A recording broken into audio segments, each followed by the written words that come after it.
Well, let's start with Saturday's loss. Is that the worst one of the season? There are a long list of them. How bad was that one? That's got to be right up there. No, not even. Against Vegas, that last one? Yes.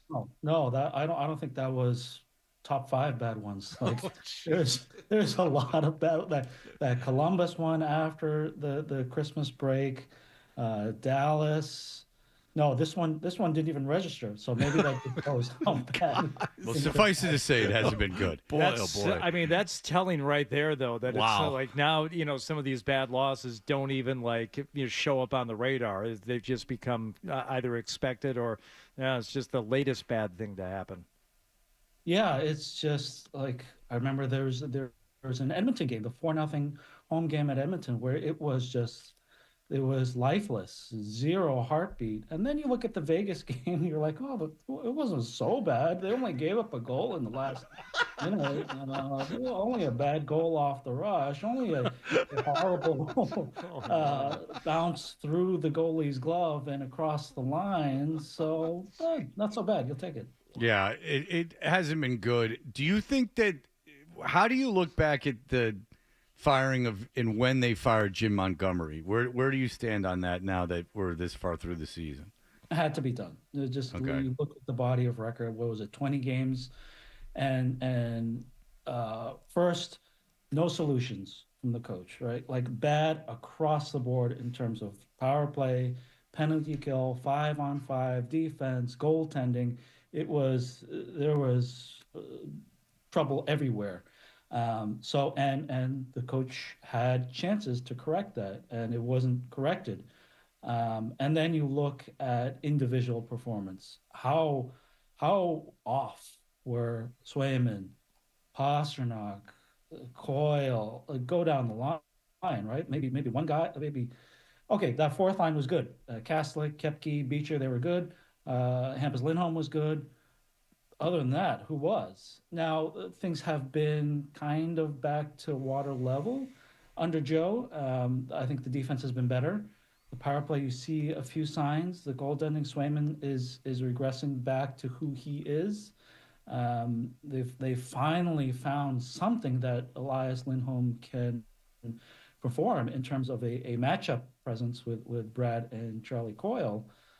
So there's some signs that things are turning around, but yeah, if you look back to the original with Jim Montgomery, it had to be done. Okay, so here we are, and the salary cap goes up. Over the next couple seasons, it's going to go up, which I guess gives the Bruins a little breathing room. But this is a Sweeney and Neely are up against it. They've been like kind of borrowing against the future for so many years now. Is this the year finally, in your opinion, that they have to start planning a little bit for the future instead of taking away from it? No question. You can't be trading futures at this deadline. Not that they went all in this past year with Andrew Peak and Pat Maroon. You didn't give away the futures farm, but like this is the original sin, if you will, in terms of what young players are ready to contribute right now. Because Matt Patra, okay, he's been okay. He's creative with the puck, but he hurts you away from the puck just because that's so hard of a position to play at 20 years old when you have such minimal NHL experience to defend the way that they want to defend. And that, like, if the Bruins, the way they're built right now, like if they don't defend, they're not going anywhere. They're not getting into the playoffs. That's Joe Sacco. He's reverting to let's be tough in front of the net, let's be good in the neutral zone, and he's just not ready for that. And then we see Mason Lohrei. Okay, there's some promise there, but like remember the giveaway he had in front of the net against Winnipeg? Like, Oh that's my gonna God. happen just because, right? 24 years old defenseman, and you're gonna have to live with that on a good team. Maybe they're not even on the roster just because of how much development, how much work, and how much progress is left in their games. But then beyond that, there's nobody coming. So Yeah, Fluto. That I'm glad you mentioned Lohrei because I heard some discussion. The in the days after that game and that play where like, yeah, that was a horrific mistake and something that you can't abide. But when you look at the roster, he's one of your best players right now. And that is something that you're going to have to contend with, even as you think about rebuilding and regenerating and doing a bunch of stuff with the roster. He's one of the guys that you're going to have to keep and figure out a way to clean up those mistakes and then somehow add to it and make the team better. Oh, no question. Just because of his skill set, the offensive side. And, like, there's nobody else on the left side, not even on the right side, that can create and think creatively offensively like Mason does. That could be a long-term PP1 quarterback. So offensively, it's there, and it's going to even get better. Now it's going to take time and reps and warts. Like, there's going to be mistakes, and you just have to live with it. But yeah, that's the type of top four defenseman with an offensive bent, that you build around, and that's going to be your secondary tier under Swayman, Pasternak, McAvoy. But there's nobody else there. Like, maybe we don't know if Potter can make it as a full time 1, 2, or 3 NHL center. I think he will, but that's going to take even more time.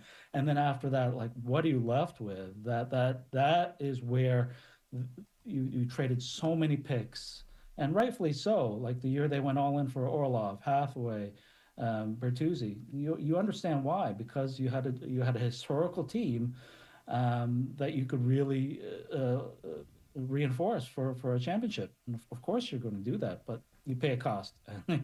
They're paying it now. Okay, so they sell at the deadline, let's say. How aggressively would you, or do you think, I don't know how comfortable you are saying what you would do, but just how aggressive should they be selling, and what kind of return could they get if they really wanted to go all in with that? Well, I think if you look at the unrestricted players, I don't think the return is going to be terribly high. Like, it seems like a foregone conclusion that Trent Frederick is going to be moved at this point, unrestricted. He's having a tough year. What is he, a third line player on a good team? And the Bruins are not a good team, so you're not maximizing his value. And what will he be in the future? He's going to be a third line player probably on a good team. So what does that get you? Maybe a second round pick. Okay, that's certainly within your sight lines in terms of what you'd like back. The bigger question, of course, is the captain. Okay, like, and that return, that might not get you much either. Like, I'm here in Montreal with that Four Nations, and he's a third line guy and not on the power play, which shows, okay, he's still. I think there's gas in the tank, and as a matchup player and as a penalty killer and as a leader, that's still somebody you absolutely want on your team. But is he a top power play guy? Is he a top line guy? This year, no. And he's 36. How much more of that of the downturn is coming? And when will that happen? You don't know. You can't forecast that. So if you're looking at that as another team and you see that as a pure rental, why would you give up a first round pick? I don't know if they can get that back. Maybe it's a second round pick. Maybe it's a young NHL player that is not quite a high end prospect, but can give you some term and some play in the middle of the lineup. Is that worth the cultural shock that would be upon the room? Because that everybody else would, like Pasternak, Charlie, Swayman, Charlie Coyle, all these guys would be looking at each other. Oh, there's the white flag of trading Brad and David or Charlie ready to be the captain. I would say probably not at this point, just because that's such a huge responsibility. And Brad's done a good job of bearing it. And I'm sure it's been so hard on him and so trying to try and be the Patrice and the Zdeno this year. Yeah. It's just he doesn't have enough around him. So that's a huge question. I think they're going to wrestle with that right until the end. See, that's a good question. If it's not McAvoy, is it Pasternak? Yes. Yeah, Okay. I would give it right now. I think David right now, just because of who he is, he's a little bit older. Like, I remember Jim Montgomery made a good point about David and his leadership qualities. Like, everybody gets along with him. I'm not saying that everybody doesn't get along with Charlie, but he's just got that personality where he can just reach out and be just so personal to everybody from top line center to healthy scratch. So I think that is it works in David's favor. So I think he's ahead of Charlie in that sense for that race. But again, I don't know if he's ready. One quick question about Hampus Lindholm. They expect him back right after this tournament, and when they do, how many problems does he really solve for this team? Well, that's a big player. Like that was your best player before he got hurt. That's not saying much just because everybody else was so lousy back in November or whenever it was that he got hurt. But yeah, that's your number 2 defenseman.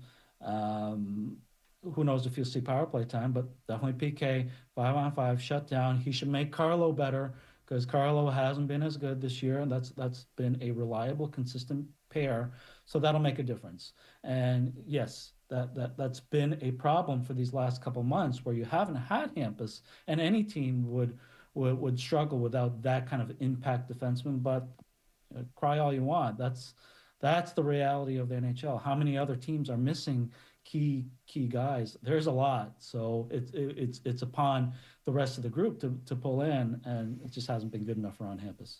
Just very quickly, Fluto, if they do sell, I mean, if Frederick and say they did get rid of Marchand or traded Marchand, how quickly can this thing turn around?